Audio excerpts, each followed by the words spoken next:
Welcome to World History Notes, where I read from the book I wrote to teach homeschoolers world history. A Bible believer looks at world history. You can find it on lulu.com, amazon.com, at the Bible Baptist Bookstore, or just follow me here.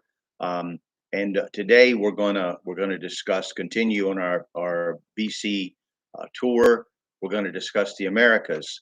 So let me just begin. Across the Pacific Ocean, because we were just on Japan, in Peru, from about 850 BC to 300 BC, we have the Chavin period as termed by archaeologists. It is also known as the Middle Formative period and is characterized by its pottery, which still has its effects seen today in pottery of indigenous, that's native, cultures around the area. This culture, according to archaeologists, mysteriously disappeared, which means they can't find evidence that fits their theories. And from this perspective, nothing much of significance happened for another 500 years. This period represents the earliest culture in Peru and shows the beginnings of basket weaving, textiles, and other industry that shows the people were doing things other than merely trying to survive from day to day.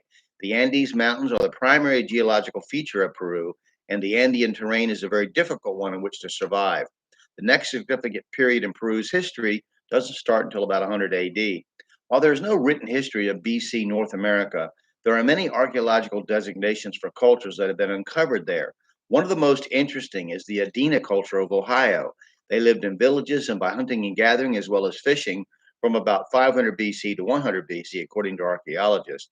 And most of what we know about them comes from studying the mounds they left behind.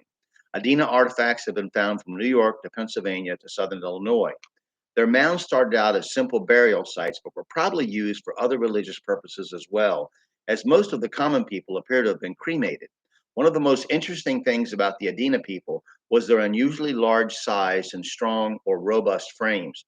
All of them, men and women, appear to have been over 6 feet tall, which is very strange for that time. The most famous of the mounds is the Great Serpent Mound, featuring a serpent swallowing a round object like the sun, which archaeologists tell us was related to one of their myths. The Hopewell culture of the eastern woodlands is another culture of interest. It lasted from 200 BC to 400 AD, we are told. They are supposedly the first fully committed farmers, or what scholar calls agriculturalists in the North America. As with Adena, they are distinguished by their massive burial mounds. There are many people who contend that travelers from the Old World or Europe, Africa, and the Near East sailed by sea to the various locations of communities in the New World, the Americas. One such book about the possible interaction between populations is called America BC by Barry Fell. The problem with scholars who do not accept the biblical narrative is that they cannot understand how cultures around the world can be so different and yet have such fundamental similarities because they can't see the common origin of human society in the pre flood culture passed on through Noah's sons.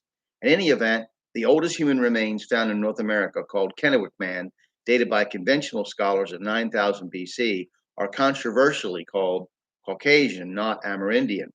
We have previously mentioned and so we don't know for sure. There's a huge dispute about that I discussed earlier. But we've previously mentioned the Olmecs of the East Mexican lowlands in Central America.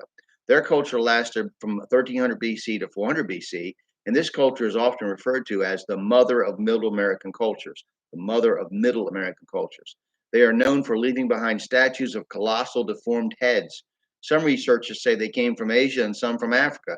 It is likely they were part of that slow migration from the ancient Near East through Western Asia to Eastern Asia and across what is thought to be the land bridge that is now the Bering Strait, separating Alaska from Eastern Asia. But it is also possible they came by sea from across the Atlantic. They had an advanced calendar, and their writing is similar to that of certain West African tribes.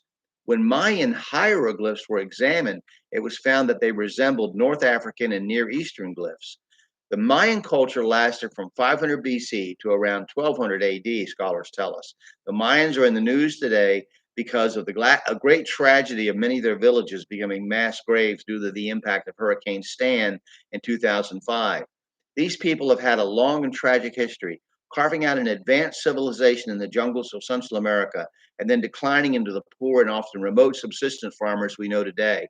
There's archaeological studies with photographs from above that shows Mayan cities with just tremendous surface area. A very interesting study. They were very advanced and very surprising to people.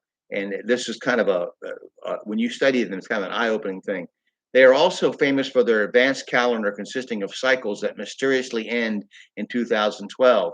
Many end time prophecy buffs insist that this means something about the end of history. However, could it not also mean that that was as far as they could mathematically project with their system? Still, a study of the Mayan calendar, the year 2012, and end time prophecy buffs can be very interesting as long as you remember the biblical admonition that we do not know the exact date of either the rapture or the second advent of Christ. In addition, Mayan pyramids, while not as famous as pyramids from Egypt and the Far East, are very impressive. The high point of the Mayan civilization comes later than the focus of this particular session, so we'll save that information about them for later. So next, we're gonna discuss South Asia, and we'll go to Africa. So we have a lot of interesting places to explore, and we'll do that next time. Thank you.